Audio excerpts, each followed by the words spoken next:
हर जगह के अपने अपने रूल्स होते हैं, अपने अपने नॉर्म्स होते हैं। हम जो भी प्रोग्रेस करते हैं उसके लिए एक सिस्टम होता है, कुछ रूल्स होते हैं, रेगुलेशंस होते हैं।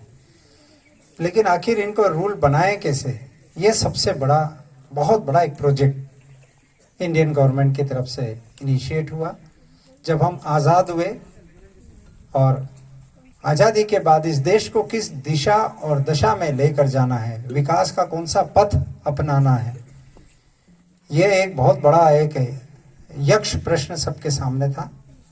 एक बहुत बड़ी ड्राफ्टिंग कमेटी बनी जिसके चेयरमैन आप सभी जानते हैं ऑनरेबल डॉक्टर भीमराव अंबेडकर थे। कई सैकड़ों लोगों ने अपने अपने ओपिनियन उसमें दिए। फिर सभी बुद्धिजीवियों ने मिलकर एक एक शब्द के ऊपर डायलॉग, डिलिब्रेशन, डिबेट, डिस्कशन सभी हुए और अंत में जाकर फिर संविधान का निर्माण हुआ। बच्चों, हम जनरली संविधान पढ़ते ही नहीं है।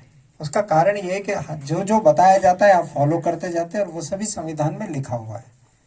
आप सुबह यहाँ पर आते हो, आपका टाइमिंग फिक्स है, आप यहाँ से जाते हो, टाइमिंग फिक्स है, एग्जामिनेशन टाइमिंग फिक्स है, रिजल्ट्स टाइमिंग फिक्स है। Every activity is under some or the other rules and regulation. ये सभी संविधान में है।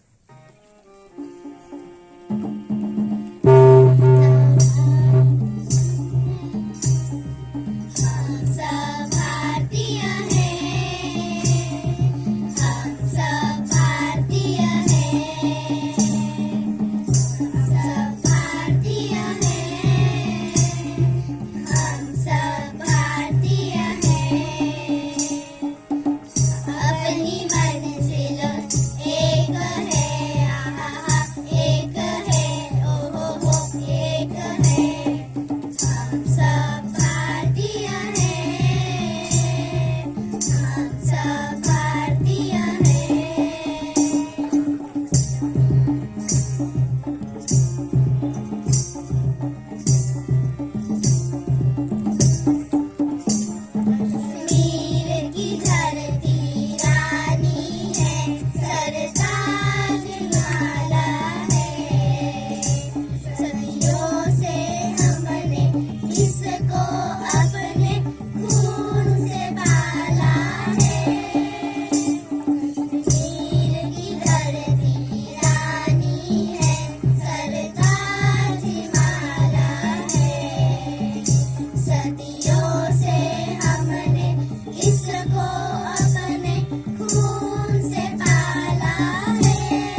सभी शिक्षकगण और प्यारे बच्चों, जैसा कि आप सभी जानते हैं, आज हम 76वां संविधान दिवस मना रहे हैं, क्योंकि आज ही के दिन 26 नवंबर 1949 को हमारे देश का संविधान बनकर तैयार हुआ था और 26 जनवरी 1950 को हमारे देश का संविधान पूर्ण रूप से लागू हो गया था। तो जो हमारा संविधान है, इसको बनाने के लिए एक संविधान सभा बनाई गई, मतलब लोगों का एक ग्रुप बनाया गया जो इस संविधान को तैयार करेगा। उस संविधान सभा में 389 सदस्य थे, 389 मेंबर्स, लेकिन भारत विभाजन के कारण उसमें 299 सदस्य ही रह गए और उन्होंने हमारे देश का संविधान बनाया और अंत में 284 सदस्यों ने पूर्ण रूप से बने हुए संविधान पर अपने हस्ताक्षर किए। हमारे देश का संविधान को बनने में 2 वर्ष 11 महीने और 18 दिन का समय लगा। हमारे देश का संविधान जो है वो एक लिखित संविधान है और सबसे बड़ा संविधान है।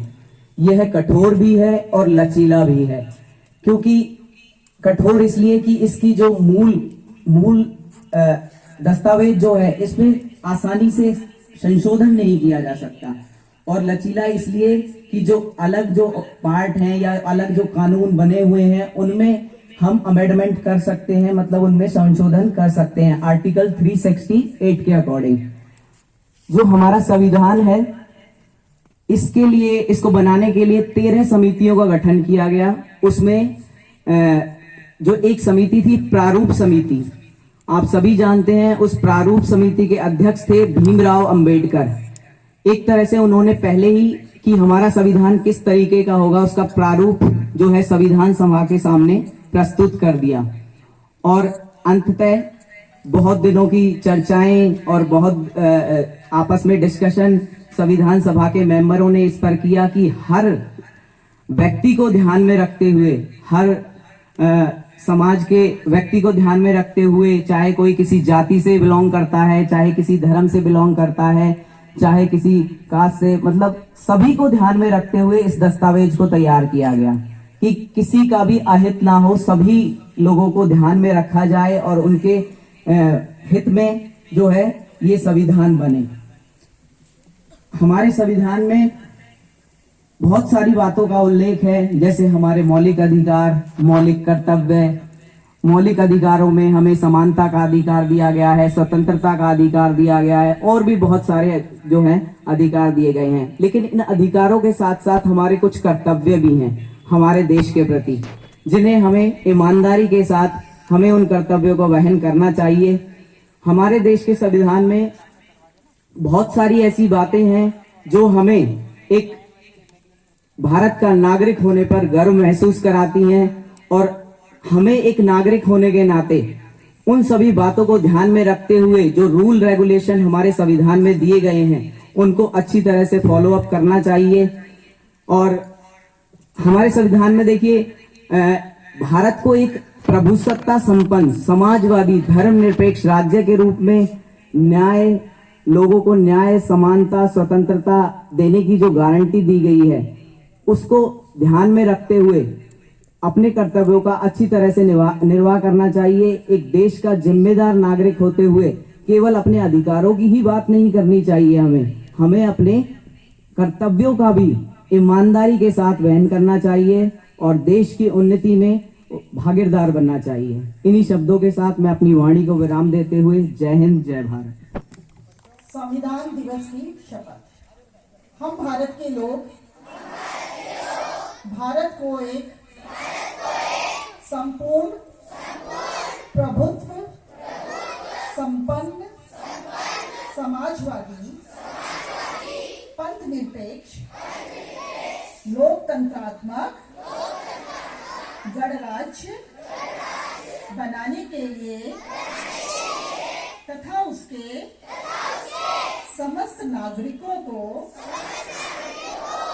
सामाजिक, आर्थिक और राजनीतिक न्याय, विचार, अभिव्यक्ति, विश्वास, धर्म और उपासना की स्वतंत्रता, प्रतिष्ठा और अवसर की समता प्राप्त कराने के लिए तथा उन सब में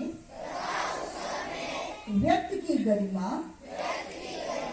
और राष्ट्र की एकता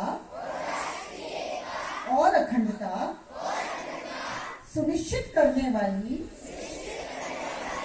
बंधुता बढ़ाने के लिए दृढ़ संकल्प होकर अपनी संविधान सभा में आज तारीख 26 नवंबर 1949 ईस्वी को एतद द्वारा इस संविधान को अंगीकृत, अधिनियमित और आत्मार्पित करते हैं। हम केंद्रीय विद्यालय गेल झाबुआ के समस्त छात्र शिक्षक भी आज 26 नवंबर 2025 को यह दृढ़ संकल्प लेते हैं। जय हिंद।